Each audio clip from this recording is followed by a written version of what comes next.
Halo everybody, ketemu lagi bareng Bayu di podcast seri Suka-Suka tahun 2024. Selamat tahun baru buat kalian semua. Semoga apa yang kalian harapkan dan apa yang kalian resolusikan bisa tercapai tahun ini. Semoga gue salah bahwa yang sendirian mulai ketemu sama jodoh-jodohnya, termasuk gue kayaknya. Semoga gue salah. Kenapa kita ngebahas itu ya?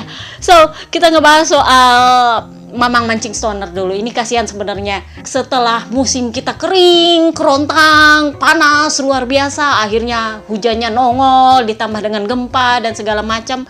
Turut berduka cita untuk yang menjadi korban gempa di daerah Garut dan Sumedang.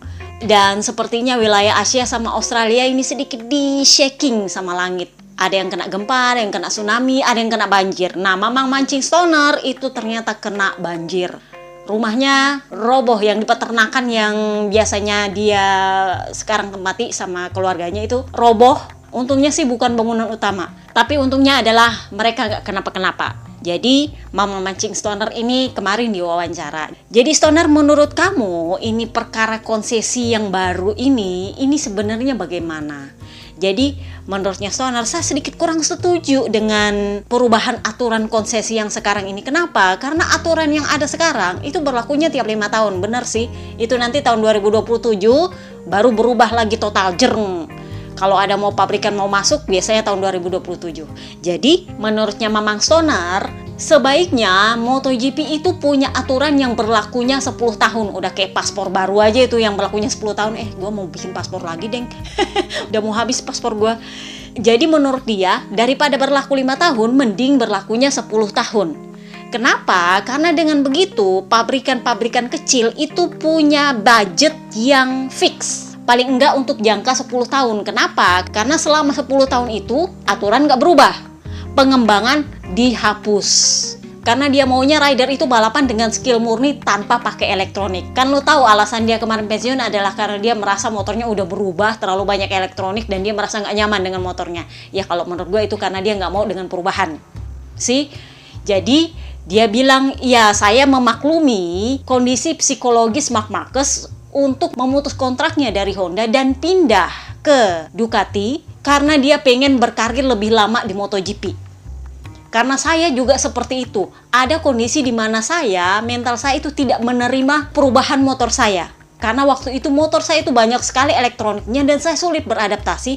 Jadi saya lebih baik menyerah. Nah, caranya Marc Marquez daripada dia menyerah dan pensiun di Honda, lebih baik dia pindah dan memperpanjang karirnya. Jadi dia membela lagi Marc Marquez. Pokoknya yang penting bukan Valentino Rossi. Masih ingat kan perkara dia di prank Yamaha kemarin?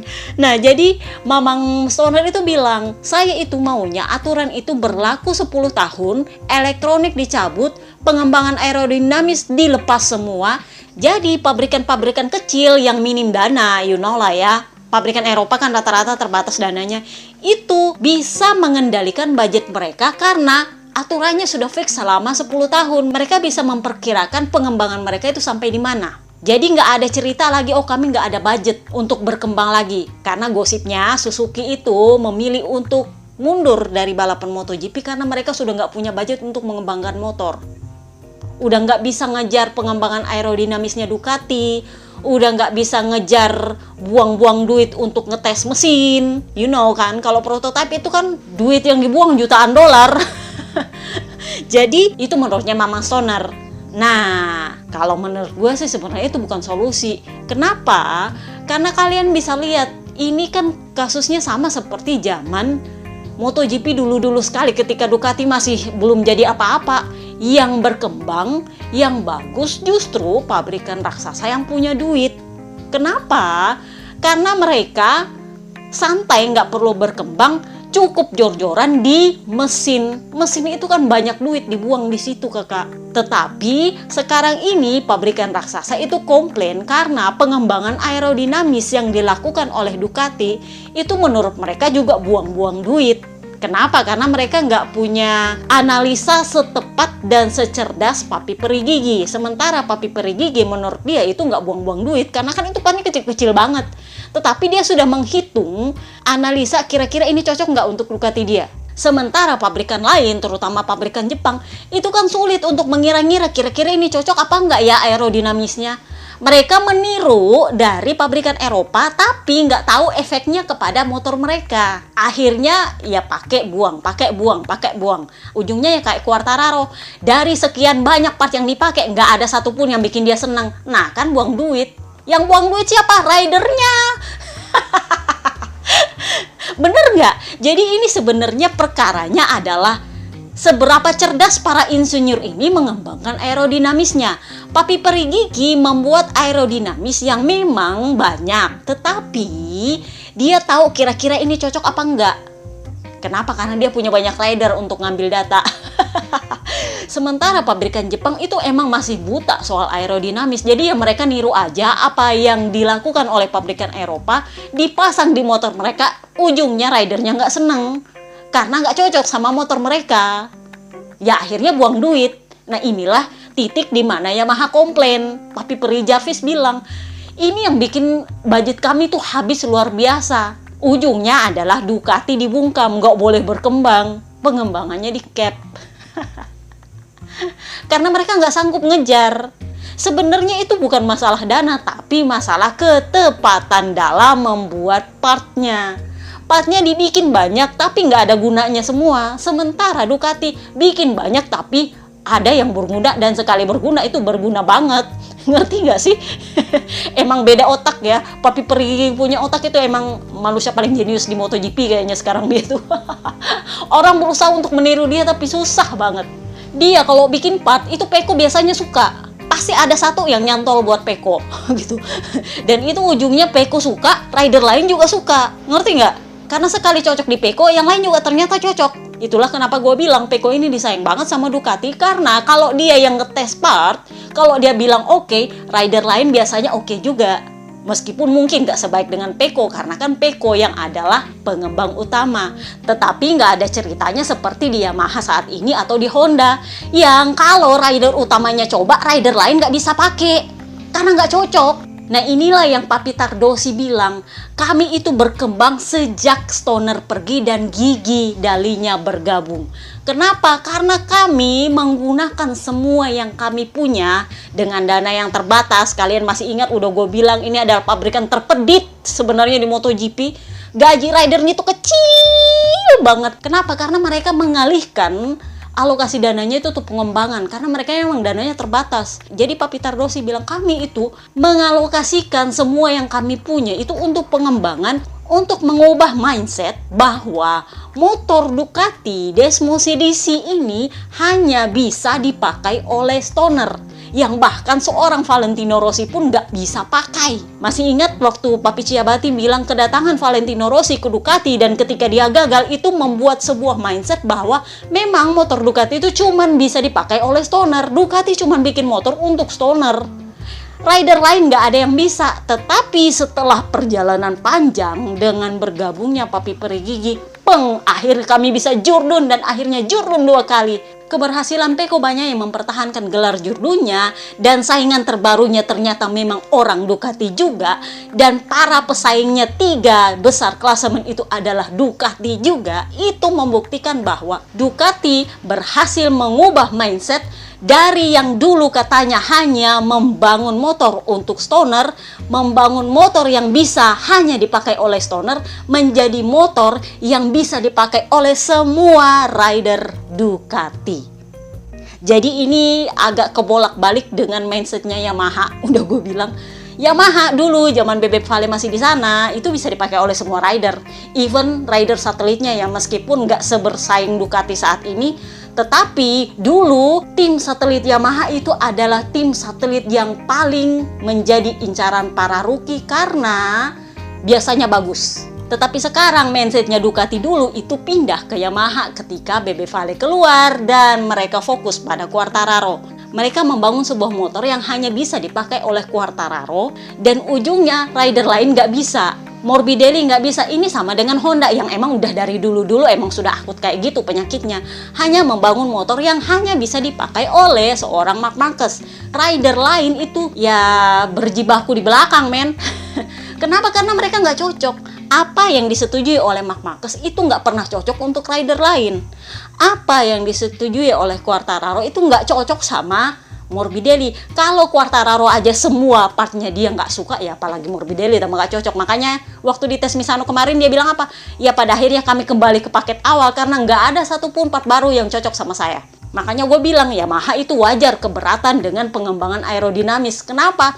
Karena udah kayak orang buta nyari segala sesuatunya. Semua dicoba, tapi nggak ada yang berhasil. Itu yang dibilang buang duit. Nah, ujungnya adalah musim ini Ducati nggak dapat wildcard sama sekali. Untungnya Pecco Bagnaia juga nggak keberatan. Karena bukan cuma nggak dapat wildcard, mereka juga itu dikurangi jatah bannya dari yang normal 200, pabrikan lain dapat 200, Ducati cuma dapat 170 set ban. Jadi Pecco bilang, karena dia kan pengembang utama, jadi dia yang harus menguji part paling pertama. Jadi dia bilang, iya nggak masalah sih. Kalau emang gitu aturannya ya kita harus patuhi. Kenapa? Karena saya pembalap. Saya harus memberikan semua yang saya bisa bagaimanapun aturannya. Karena saya digaji untuk balapan masalahnya. Jadi pada dasarnya kehadiran test rider untuk menjadi wildcard itu nggak menjadi masalah untuk saya. Kalau nggak dapat wildcard ya nggak ada hubungannya sama gua, nggak ada hubungannya. Cuman ya memang alokasi bannya ini yang agak-agak sedikit mengganggu dia. Jadi dia bilang emang agak berpengaruh kalau kita punya banyak part yang harus diuji. Tetapi dengan 170 set ban itu sepertinya ya cukuplah untuk menguji part-part yang penting. Jadi harus disaring lebih baik. Kalau ini dibilang merugikan sekali sih enggak. Kenapa? Karena saya belajar dari tahun 2022. Kalian mundur dulu ke podcast tahun 2022 awal di Qatar GP, masih ingat? Waktu itu Pecco Bagnaia blunder. Dia komplain ke media, dia bilang saya itu sebel banget, kenapa saya disuruh ngetes part padahal saya mau fokus balapan. Nah, waktu itu dia kena SP dari VR46 Management gara-gara blundernya itu. Karena dia benar-benar menyerang Papi Perigigi. Papi Perigigi untungnya itu nggak balik marah sih, karena kalau masih ingat hubungan dia dengan Dovi dulu-dulu, itu yang sampai teriakan-teriakan di pedok. Cuman kali ini si Uchiho gosipnya yang minta maaf langsung sama Papi Perigigi. Itu Uchiho nelpon Papi Perigigi, gosipnya minta maaf. Terus kasih SP sama si Pecco. Karena memang Ducati itu sangat berhati-hati kalau ridernya ngomong ke media. Kalau kalian memperhatikan, sebenarnya mereka kalau pas briefing itu ada orang Ducati di belakang yang ngontrol lu ngomong apa. Karena memang menurut mereka ada beberapa hal yang nggak perlu dibahas di media, cukup dibahas di dalam pedok. Jadi waktu itu tahun 2022 itu kan si Pecco komplain karena dia kebanyakan menguji part. Ya waktu itu memang tes Sepang kan ditiadakan. Jadi memang mereka begitu tes Qatar itu numpuk semua part yang harus diuji. Jadi si Pecco bilang, ya saya belajar dari tahun 2022 ketika pandemi datang dan banyak pengujian part yang belum kami selesaikan, sehingga kami harus tetap menguji part itu di akhir pekan balapan. Jadi mulai dari situ saya belajar bahwa saya harus lebih tegas dalam menguji part. Nah ini yang akan saya terapkan di musim ini ketika jatah ban dikurangi. Jadi saya hanya akan menguji part-part yang penting lalu diselesaikan. Tegas, ini dipakai, ini enggak. Udah enggak, oh ya kita nanti coba lagi, enggak. Pokoknya diuji yang penting-penting, pakai enggak. Langsung diputuskan, harus lebih tegas. Jadi dia bilang enggak ada masalah sih. Dia enggak keberatan dengan segalanya yang dicoba untuk gimana caranya Ducati dibungkam. Yang bermasalah mungkin si maling kundang Marc Marquez. Kenapa? Karena dia juga akan kena jatah 170 ban. Jadi Opa Agostini, legenda MotoGP itu bilang, saya yakin bahwa Marc Marquez ini akan sangat menjadi protagonis di tahun ini. Kenapa? Karena bahkan di hari pertamanya mengendarai Neng Desmo, dia bisa tampil dominan, dia bisa bersinar. Jadi saya hakul yakin bahwa Marc Marquez itu akan menjadi bagian dari pemenang balapan. Tetapi saya tidak berani bertaruh bahwa dia akan jurdun. Agak-agak tumben. Opa Ago ini adalah fans beratnya Marc Marquez. Tumben-tumben dia bilang saya nggak berani bertaruh bahwa dia akan jurdun. Tumben. Jadi dia bilang bahkan untuk Pecco Bagnaia atau Martin pun ya mungkin mereka akan tetap difavoritkan, tetapi kita nggak bisa bicara terlalu banyak karena kita akan lihat nanti mereka di tes Sepang, karena di situ memang semua motor baru akan nongol lengkap dengan segala teknologinya dan bla bla bla bla blanya juga di Qatar. Jadi dia bilang kita nggak bisa bicara banyak sekarang, kita lihat dulu Teh Sepang seperti apa. Tetapi saya sendiri tidak berani bertaruh soal Marc Marquez bakal Jurdun. Masih ingat siapa yang taruhan kemarin bakal Jurdun? Jorge Lorenzo. Jadi memang Papi Perigi itu yang agak-agak miris soal konsesi ini, karena memang sangat amat merugikan Ducati. Jadi menurut dia ya bukan salahnya Ducati kalau punya tim satelit banyak, karena Ducati itu tidak pernah menjadikan tim satelit sebagai mesin uang, karena mereka jual paket-paket murah katanya, lebih murah dari pabrikan lain, ya memang lebih murah dari Yamaha. Di mana ya gue pernah bahas? Pokoknya lebih murah dari Yamaha. Makanya RNF kabur kan. Jadi menurut dia, kalau ada pabrikan lain yang nyi soal banyaknya tim satelit Ducati, sebaiknya mereka berhenti banyak omong, kerja aja, bikin motor bagus dan berikan servis yang bagus untuk tim satelit kalian. Gak usah banyak ngomong. Ini adalah untuk siapa? Papi Peri Rivola. Ini memang kayaknya Tom and Jerry banget sih ini dua. Heran gue tuh. Jadi Papi Peri Rivola itu emang adalah tokoh yang paling ribut soal banyaknya tim satelit Ducati. Padahal dia sendiri yang ngerebut RNF dari Yamaha. Padahal cek per cek, ternyata tudingan Papi Peri Gigi soal tim satelit hanya mesin uang bagi pabrikan itu memang untuk Aprilia. Gosip perhembus sepoi-sepoi, kalian mundur dulu ke podcast Valencia GP part 1 apa part 2 ya? Part 1 kayaknya. Itu Trackhouse itu dijanjikan paket motor yang dua-duanya isinya motor pabrikan awalnya. Kesini munculnya cuman satu motor pabrikan, dan itu untuk Papa Alis. Kesini, nah Aprilia mulai nih ngeles. Dia bilang lagi, oh bukan motor pabrikan tetapi yang identik dengan motor pabrikan. Nah, satu kali Papi Peri Rivola yang bilang selanjutnya dipertegas oleh Wilco Zielenberg sebagai manajer tim Trackhouse. Nah, gosip perhembus sepoi Trackhouse ngamuk. Kenapa? Karena ini bareng Trackhouse ini adalah tim yang paling tajir di MotoGP sekarang. Kalau gua mau bilang lebih tajir daripada VR46. Seindependen-independennya VR46 yang tanpa subsidi, mereka itu tanpa subsidi, lebih tanpa subsidi dengan dana lebih berlimpah. Kenapa? Karena ini adalah perusahaan Amerika yang sudah berpengalaman di NASCAR, yang timnya itu adalah tim pemenang. Jadi mereka menggelontarkan dana ke Aprilia itu targetnya adalah paling enggak menyamai VR46. Paling enggak. Kalau bisa lebih. Bosnya bilang, saya pingin ini tim menjadi tempat di mana para rider top tertarik untuk balapan. Saking kompetitifnya. Itulah kenapa mereka tertarik bergabung, karena diiming-imingi motor pabrikan sama Aprilia. Ujung-ujungnya makin kesini. Kok bukan motor pabrikan, dibilangnya malah motor yang identik dengan motor pabrikan, aka motor pabrikan spek B atau spek C. Nah, ini yang Trackhouse ngamuk. Duit awalnya kalian minta sekian, kalian menawarkan motor pabrikan, 2 motor pabrikan, ujung-ujungnya jadi 1 motor pabrikan, dan sekarang kalian bilang itu spek B. Nggak bisa.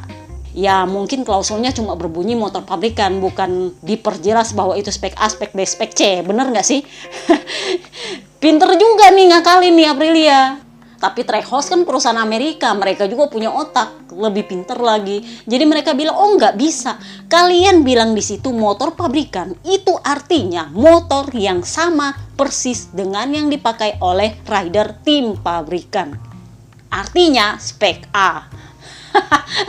Sepertinya ini agak-agak jadi polemik, dan akhirnya kemarin 2 hari lalu itu diperjelas kembali sama Rivola bahwa Papa Alis akan memakai Aprilia RS GP spek A persis sama yang dipakai oleh tim pabrikan. Lu nggak bisa ngales, Pak. Kenapa? Karena mereka udah kelontor duit banyak. Lu janjiin apa, terimanya apa, nggak bisa nipu dong. Jadi ya mungkin bener apa kata Papi Perigi bahwa pabrikan itu ada yang menggunakan tim satelit sebagai mesin uang. Nah, gara-gara mereka harus menggelontorkan dana lebih untuk menyediakan 3 motor pabrikan dengan spek yang sama persis di track, karena Papa Alis juga 1, jadinya mereka jelas butuh dana dong. Bener? Nah, ini nih, ternyata memang Aprilia lagi nggak ada sponsor utama.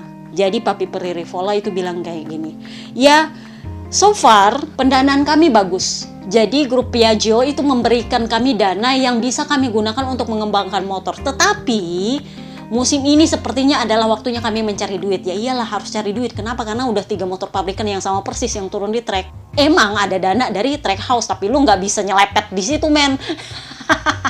Mungkin kemarin mau kasihnya spek B atau spek C ya masih bisa diselepet sedikit, ini nggak bisa. Mau nggak mau lu harus kasih yang spek A karena itu janji lu, itu yang ditagih sama track house. Jadi dia bilang udah waktunya kami mencari dana. Nah, yang bikin bingung adalah kenapa kami ini sulit sekali mendapatkan sponsor utama. Padahal exposure kami bagus, karena kan sekarang Aprilia sudah mulai sering tuh bersaing di barisan depan. Bahkan sudah sempat podium 1-2, bener nggak? Jadi mestinya sih lebih gampang dapat sponsor utama menurut dia. Tetapi sampai sekarang masih belum ada sponsor yang tertarik pada kami. Jadi wajar Papi Perigigi bilang, ya makanya kalau mau jadi pabrikan itu kasih motor yang bagus, kasih servis yang bagus. Nah, masalahnya Aprilia nggak ada duit. Iyalah, perkaranya adalah gajinya Papa Nina itu 2,5 juta. Gua nggak tahu apakah tahun ini naik jadi 3 juta atau 4 juta, gua nggak tahu. Tetapi Papa Kembar itu 6,5 juta euro gajinya. Jadi ya lu pikir gaji rider itu luar biasa banyak. Beda sama Ducati. Ducati itu pabrik paling pedit. Mereka punya struktur gaji yang berbeda dengan pabrikan lain. Itulah kenapa mereka nggak mau ambil si Malin Kundang, kecuali Malin Kundang sediain dana atau satelitnya yang gaji sendiri. Mereka nggak mau turun tangan. Kenapa? Karena memang ini pabrikan paling pedit kalau soal gaji. Tapi mereka sayang banget sama rider. Kalau lu rider bagus, disayang banget minta ampun. Kalau lu habis karir lu di MotoGP, dicariin jalan di mana kayak lu bisa balapan. Kurang lebihnya sih seperti itu. Nah, sementara Aprilia itu budgetnya habis di gaji rider. Masih ingat tahun lalu gue bilang, itu saking tingginya permintaan gajinya Papa Kembar itu pabrikan Aprilia, para pemegang sahamnya itu sampai rapatnya berkali-kali cuman untuk bahas gajinya dia, saking tingginya. Nah, ditambah lagi tahun ini mereka harus keluarkan 3 motor pabrikan sama persis di track. Udah nggak bisa selepet duit dari track house, udah diselepet 1 kan untuk Raul Fernandez, dia harus dapat motor bekas. Padahal janjinya pertama pakai motor pabrikan. Jadi ya memang kalau menurut gue ada yang ini nih kalau begini terus kondisinya dan mereka nggak dapat sponsor utama, bisa-bisa menyusul Suzuki nih. Semoga gue salah. Karena mereka kemarin memang jor-joran untuk subsidi RNF ya, meskipun gak sebanyak yang lu pikirkan, tapi ya itu hampir sebagian besar dana yang dibutuhkan oleh RNF. Tapi tetap juga itu duit. Nah, sekarang kondisinya harus ada nambah 1 lagi motor pabrikan, jadi ya emang wajar mereka cari duit.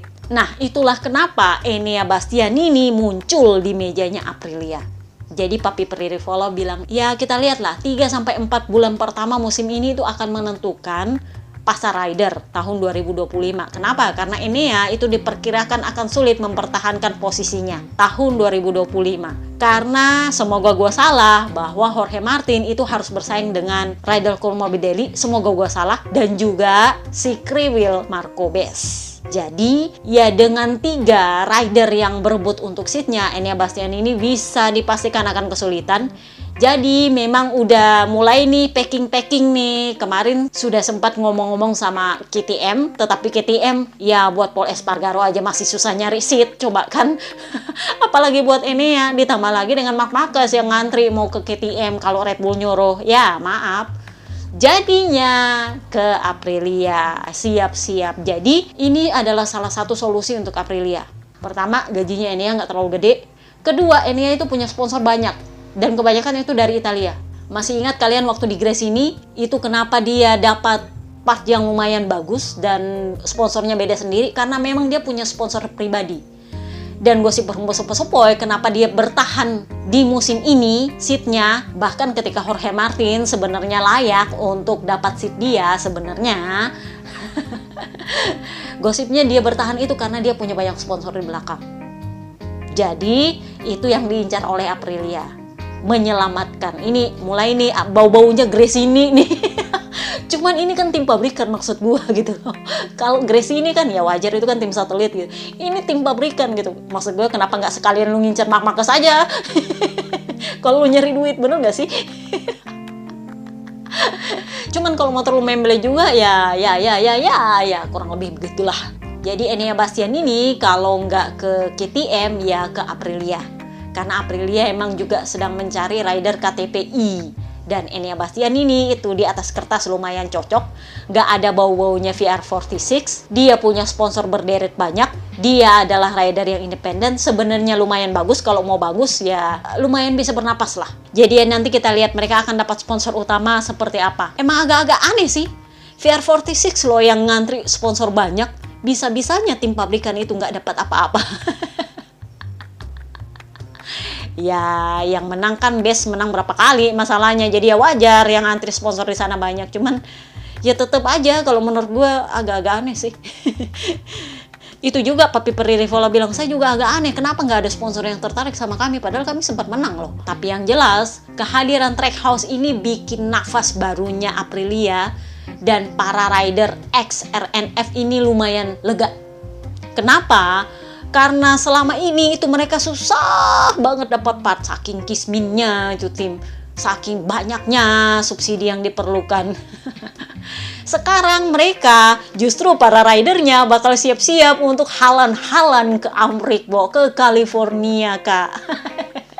Kan selama ini kan lu jalan-jalannya ke Texas doang tuh buat balapan. Itu juga back to back dari Argentina langsung ke Texas, habis itu langsung bubar pulang ke Eropa. Nggak ada sempat jalan-jalan ke California. Nah, tanggal 26 nanti Trackhouse adalah tim pertama yang mengumumkan launching tim mereka, dan mereka mengumumkan akan mengadakan launching di tanggal 26 Januari. Jadi para ridernya nih, Papa Ali sama Raul Fernandez bakal halan-halan ke California. Jadi kemungkinan besar mereka itu akan jalan-jalan ke tim NASCAR-nya Trackhouse, karena tim NASCAR-nya mereka itu salah satu tim top di NASCAR. Beberapa kali menang, jadi kalau gue pikir mungkin karma baiknya dua rider ini kali ya. Nggak percuma Papa Ali tuh sampai cedera. Ujung-ujungnya tahun ini dapat motor pabrikan full spec. Dia halan-halan ke California, patut disyukuri. Anak baik, karmanya baik. Tapi ya bener juga sih. Mereka tuh yang sampai Raul Fernandez tuh sampai ngeluh, tahu nggak apa yang baru? Yang baru yang kami terima itu cuma ban aja yang baru, nggak ada part baru. Ban doang men yang baru. Saking kisminya itu tim satelit kemarin, dan sekarang mereka menerima semua part terbaru. Jadi janjinya kemarin adalah full support part terbaru, meskipun Raul Fernandez pakai motor bekas, dia akan dapat part terbaru. Papa Alex bakal dapat motor pabrikan full spec, full support. Jadi kita lihat apakah Aprilia akan menepati janjinya. Karena Trackhouse ini pengacaranya Amerika, lu jangan main-main men. Dan Dorna jelas itu akan kalang kabut kalau sampai Trackhouse ngamuk. Kenapa? Karena Dorna itu gosipnya itu sedang ngincar untuk mengadakan 2 kali seri di Amerika Serikat. Gua nggak tahu nanti di mana. Jadi 2 balapan dalam 1 negara. Hampir sama dengan kayak Italia kan ada 2, Misano sama Mugello. Nah, mereka mau bikin kayak di Italia. Jadi ada di Texas, ada lagi di tempat lain. Nah, itu mereka harus punya backup dari Trackhouse. Kenapa? Karena Trackhouse ini adalah perusahaan yang selain bergerak di bidang balapan mobil NASCAR, ini sebenarnya juga ada perusahaan entertainment. Pemiliknya adalah Pitbull ya, kurang lebihnya, rapper itu. Dia adalah salah satu pemegang saham Trackhouse. Jadi ya memang publikasi itu diperlukan di sana. Dan itulah kenapa kalau sampai Trackhouse kenapa itu Dorna bakal turun tangan, karena mereka butuh pasar untuk Amerika. Dan Trackhouse adalah jalannya. Kurang lebihnya sih seperti itu.